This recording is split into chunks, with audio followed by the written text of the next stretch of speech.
The Georgia Dome, with its controlled climate and echoing acoustics, was my office, my sanctuary, and my stage. I was Natalie, but to the Wolves organization, the press, and the hulking men I kept on the field, I was simply Nat. At 28, I served as the director of physical therapy for the Atlanta Wolves, a role that demanded an intimate knowledge of biomechanics, a steel-trap mind for diagnostics, and the unflappable demeanor of a seasoned field general. My passion wasn't just fixing injuries. It was optimizing human performance, pushing the limits of the professional athlete's body to its safest, most explosive capacity. My days were a precise calibration of high-tech machinery, resistance bands, hydrotherapy, and the constant low-frequency pressure of multi-million-dollar contracts walking in and out of my clinic. I wore practical athletic gear, kept my dark hair pulled back in a high ponytail, and moved with a brisk, purposeful efficiency that left no room for error or distraction. My personal life, I believed, mirrored this professional clarity. I was engaged to Alec, a rising star in private equity. Alec was all clean lines and societal checkboxes. He had an apartment with floor-to-ceiling windows, a six-figure salary, and a sense of entitlement that I, foolishly, mistook for confidence. He drove a European luxury car, wore tailored Italian suits, and spoke in controlled, articulate sentences about market trends and portfolio diversification. He saw my world, the relentless travel schedule, the late-night emergency calls, the smell of analgesic balm, as a quaint side project. "It's so sweet, Nat," he'd say, placing a dismissive kiss on my forehead before heading out to a black-tie event. "You and your big boys. Just make sure you don't break a nail pushing one of those giants around." His condescension stung, but I would bury it under layers of professional acceptance. "He doesn't understand the rigor," I'd rationalize. "He's just focused on his own high-pressure environment." I was blinded by the prestige he offered, the secure, predictable future he had meticulously planned out for both of us. The wedding date was set, the venue booked, and the illusion of a perfect future was shimmering brightly before my eyes. The Wolves team was my second family, anchored by my older brother Mark, who was the team's defensive coordinator, and his perennial shadow Ben. Ben was Mark's best friend since high school, and now, he was the Wolves' star middle linebacker, a colossal figure of controlled power and surprising sensitivity. Ben was different. He didn't wear a performance. He was massive, built like a granite monument, but he moved with a fluid, disciplined grace. On the field, he was terrifying. In my clinic, he was a cooperative, self-deprecating patient who followed my instructions with military precision. He was the only person who never called my job sweet. "You run this place, Nat," he'd observe one day, resting his enormous frame on my examination table during a routine check. "You've got the GM and the head coach listening to your every word when it comes to player health. That's power, not passion." Felt seen. Truly seen for the first time in months. I dismissed it quickly, professionally. "It's leverage, Ben. They know I keep their revenue streams healthy." When Alec would come by the facility, Ben's demeanor would change entirely. The easy familiarity would vanish. He'd offer a curt, almost hostile nod, and disappear to the weight room or the locker room. I thought it was player/management separation. I never considered it was the quiet fury of a man who saw another man taking something precious for granted. Ben had been a constant in my life since I was 11. He was the one who taught me to throw a spiral, the one who patiently helped me with calculus, the one who drove me to my first college interview. He was an emotional anchor, a familiar, comforting part of the backdrop, so interwoven with my life's tapestry that I had long since stopped seeing him as a separate, potential entity. He was my brother's best friend. He was off limits. He was family. This was the structure of my life. Perfectly balanced, meticulously planned, and fundamentally, tragically, based on a fragile foundation of performance and perceived security. The week the foundation crumbled, Alec was supposedly in New York closing a massive acquisition. I was home alone, nursing a minor hamstring strain, an occupational hazard, and decided to work on the wedding seating chart, which was saved on Alec's seldom-used home computer. I opened his email client, intending only to search for a vendor contract, but the sidebar notification caught my eye. A new folder, ominously labeled Future Plans, was highlighted. My professional curiosity, the instinct that compels me to seek the truth buried beneath the symptoms, took over. Click. Inside the folder were documents, apartment listings, and flight confirmations. Not for New York but for Miami. The apartment listings were luxurious, waterfront, and startlingly specific. Designed for one person or two, but clearly not for a family.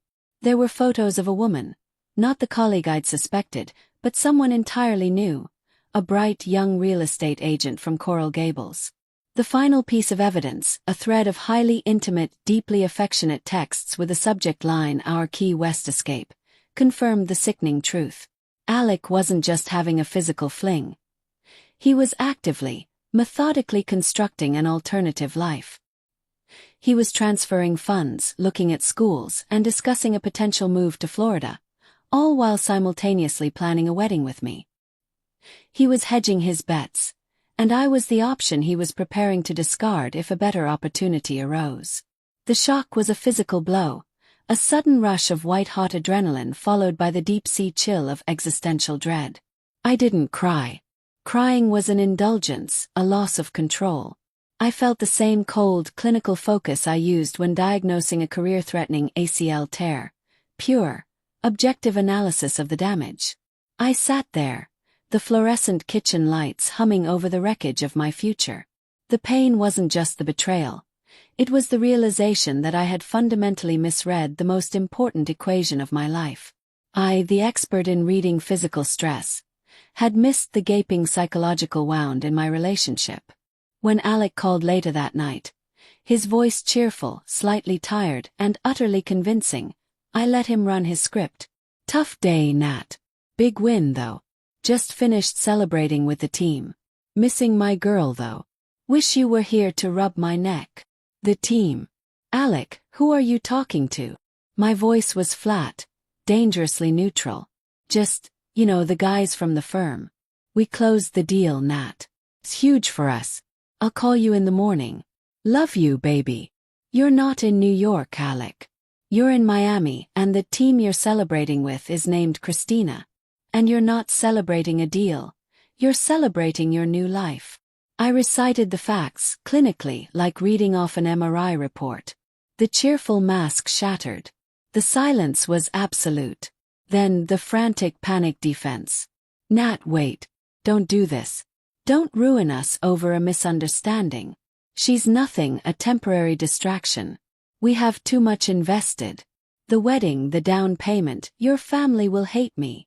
"You didn't invest in us, Alec," I cut him off, finally letting the controlled rage seep into my voice. "You invested in options. And I am no longer an option on your balance sheet. I'm canceling the venue, the caterer, and everything else. You can keep the apartment and the ring. They are symbolic of the transaction you clearly thought this was. We're done. I quit being your backup plan." I hung up, not needing the dramatic phone smash this time. The act of cancellation, the sheer finality of the words, was enough. I immediately called my brother, Mark. His reaction was immediate, visceral, and exactly what I needed. He drove over instantly, found me sitting on the kitchen floor, and didn't utter a word about Alec. He just started packing a bag for me. "You're coming to my place. Ben's out of town for a charity golf event. You can have the guest room for as long as you need," he ordered. His voice rough with suppressed anger. Living with Mark for the next few weeks was my saving grace. He treated my recovery like a physical injury. Routine, rest, and rehabilitation. He let me talk, rage, or sit in silence, never pressuring me for details but always ensuring my professional focus remained sharp. Alec's a soft tissue injury, not painful, long recovery, but ultimately it's not bone. It won't break your structure. It just needs time to heal and strengthen the surrounding muscles, Mark told me one night, translating my emotional pain into professional language I could understand. The Wolves were heading into the playoffs, and the intensity at the facility was suffocating.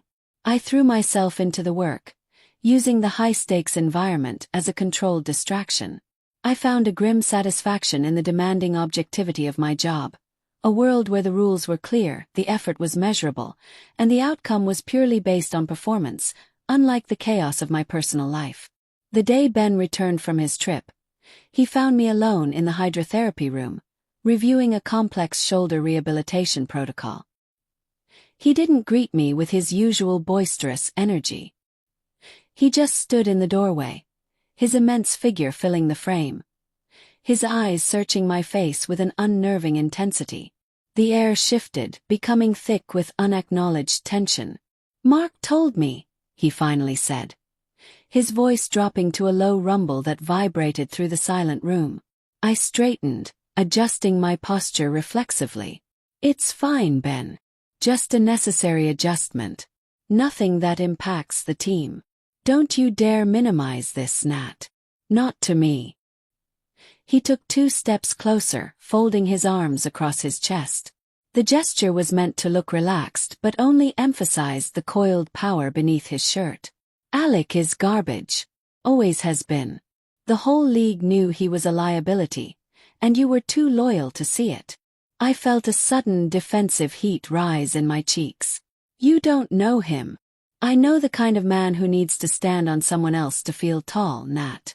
I watched him for 5 years diminish your accomplishments, treat your brilliant career like a hobby, and use you as a perfect accessory. And I had to keep my mouth shut because you were happy, or at least you thought you were." The raw, unfiltered honesty was a physical shock, more powerful than any electric current I used in the clinic.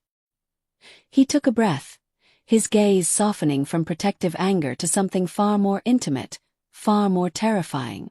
"But you're not his anymore. The ring is gone. The illusion is over." He paused, looking down at his massive hands, which were now trembling slightly. When he looked up, his eyes held a vulnerability that contradicted his size. "I've loved you, Nat, since I was 16 and you patched up the massive gash on my knee after a motorcycle wipeout. I respected you, I respected Mark, and I respected the boundary. You were my brother's sister, and you were engaged. You were off limits.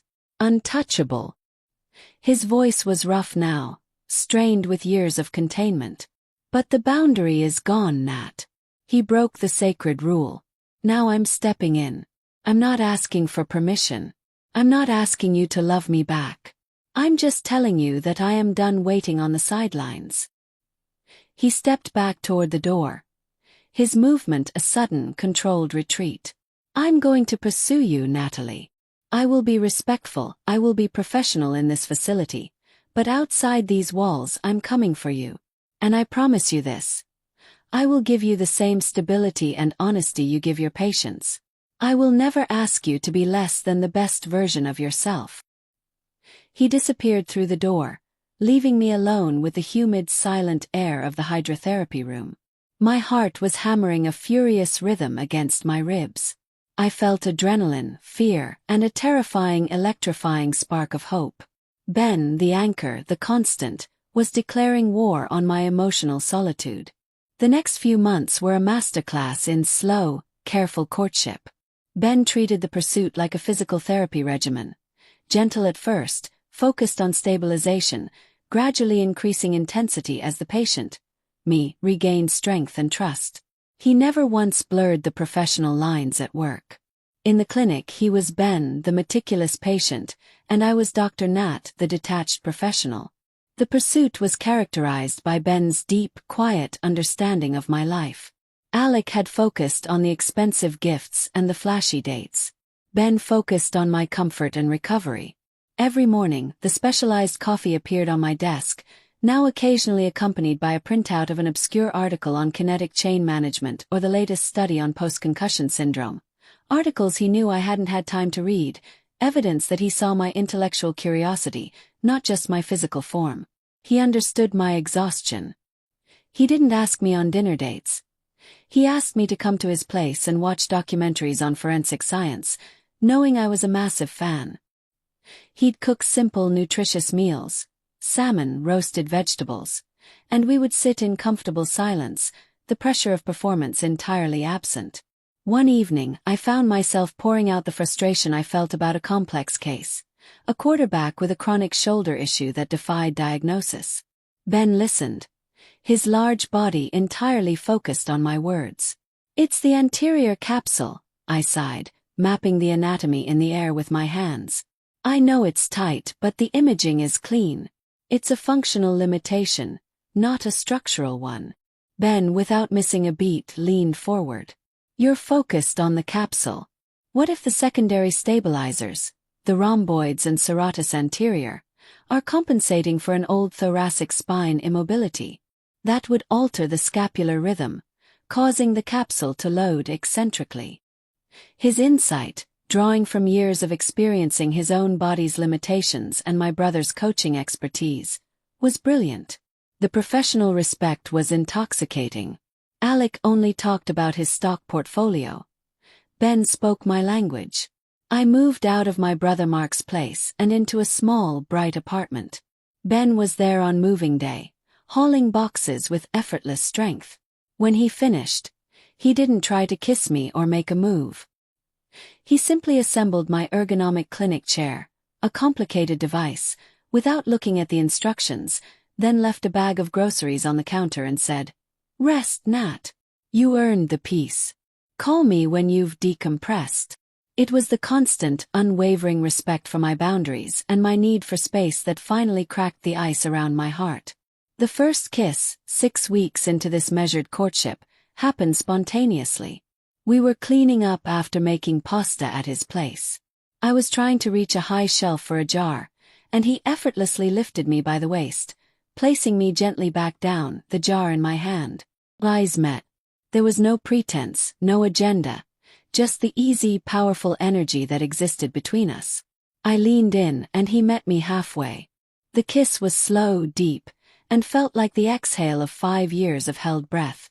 It was the absolute opposite of Alec's kisses, which were always an assertion of possession. Ben's kiss was a profound question, a gentle invitation. "I'm not a rebound, Nat," he whispered, resting his forehead against mine. "If you want me, you have to choose me because I'm the one you want. Not because I'm the one who's here." "I choose you, Ben," I said, the words feeling heavy and true in my mouth. "I choose the rock, not the shimmer." Our dating life was a series of simple, perfect moments. Long runs together where he set a comfortable conversational pace, Sunday mornings reading the paper while sharing coffee on his porch, and late-night talks about the future that felt real and tangible.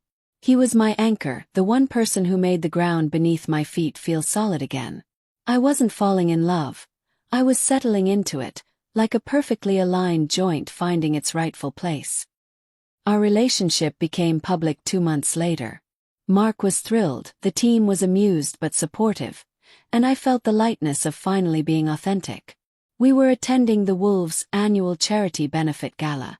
It was a formal event, and Ben, in a black tuxedo, looked dangerously handsome, a powerful man who commanded a room simply by existing, not by performing. I felt stunning in my emerald dress, Ben's hand a steady warm presence on the small of my back. I had known Alec would be there.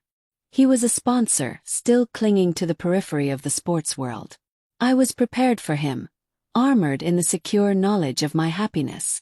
We were talking to the head coach when I felt the shift in Ben's body language, a subtle tensing of the shoulder muscles that I knew meant he was preparing for impact. I looked up and saw Alec approaching, his face a carefully constructed mask of cultivated anguish. He was thinner than I remembered, his eyes holding a frantic, desperate gleam. The performance was back, but this time it was a tragedy. "Natalie, I need a word." Alec's voice was strained, the forced politeness barely masking the desperation. Ben stepped slightly forward, creating a physical barrier. "Whatever you have to say can wait, Alec. Nat is busy." Alec ignored him, his focus laser-locked on me. "I see you. You look well. But I know what you're doing, Nat. You're punishing me with him. Understand it. I deserve it. But this isn't real. He's a phase, a distraction. He's impulsive. He lives paycheck to paycheck. I offer a guaranteed life. Stability. The home we built. Don't you remember what we had?" He gestured wildly, his hands shaking slightly. He was performing for the small audience that had gathered around us, trying to portray the wronged, repentant fiancé. "I remember what we had, Alec," I said, my voice calm, steady, and utterly devoid of emotion. Ben's warmth was at my back, giving me an almost supernatural confidence. "What we had was a contract. You were the investor, I was the asset.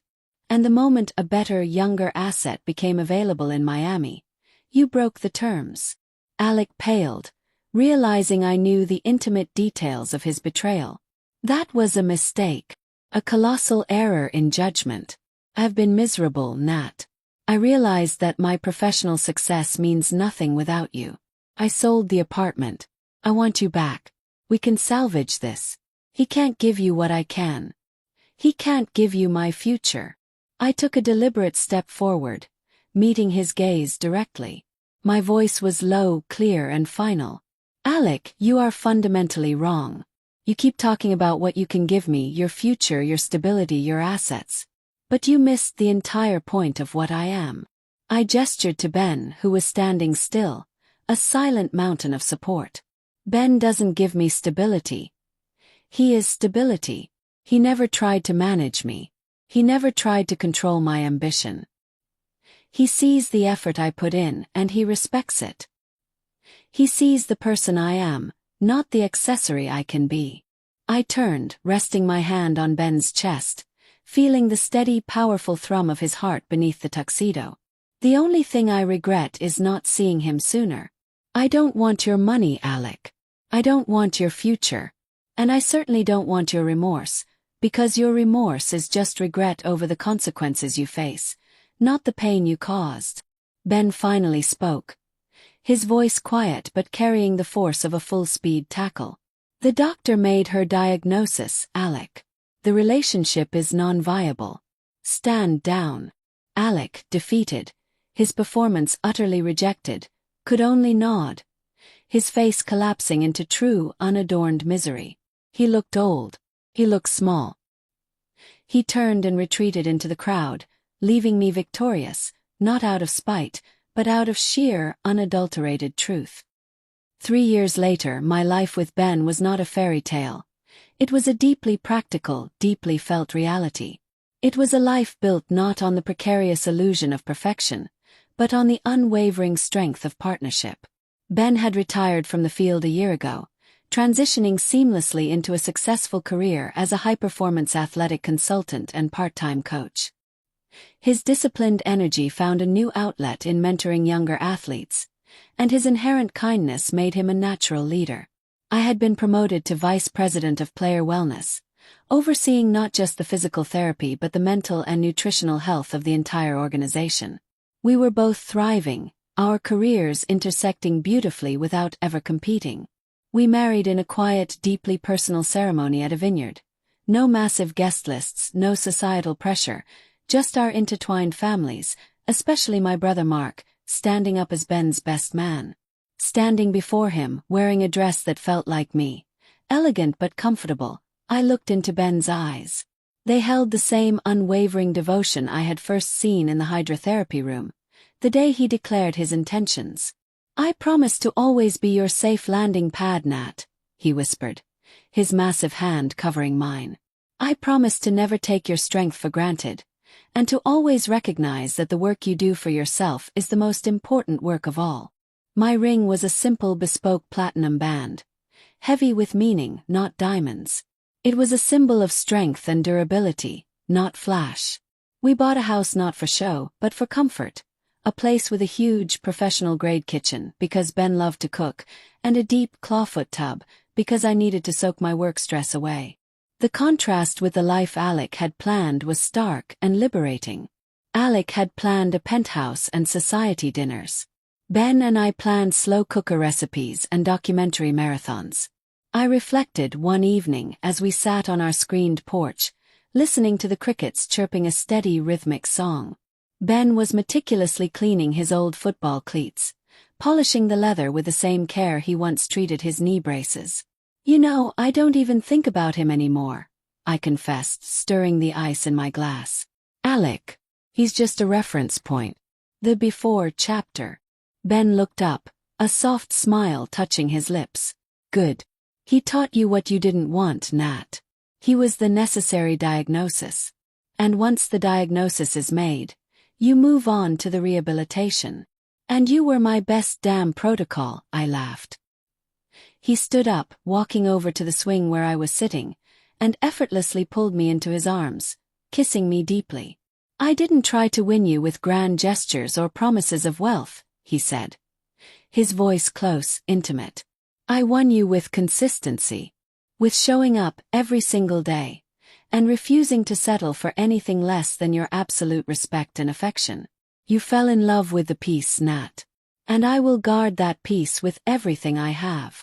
I rested my head against his chest, listening to the deep, steady drum of his heart. The scent of him, soap, linen, and the faint residual hint of liniment from his coaching days, was the smell of my home. My life was finally, profoundly, and authentically happy, built on the rock-solid foundation of a love that was always there, waiting for me to look up and see it. I had been given an unconditional pass into a life of genuine respect, and I would never look back. The structure of my life was no longer a perfect, fragile performance. It was a durable, beautiful reality.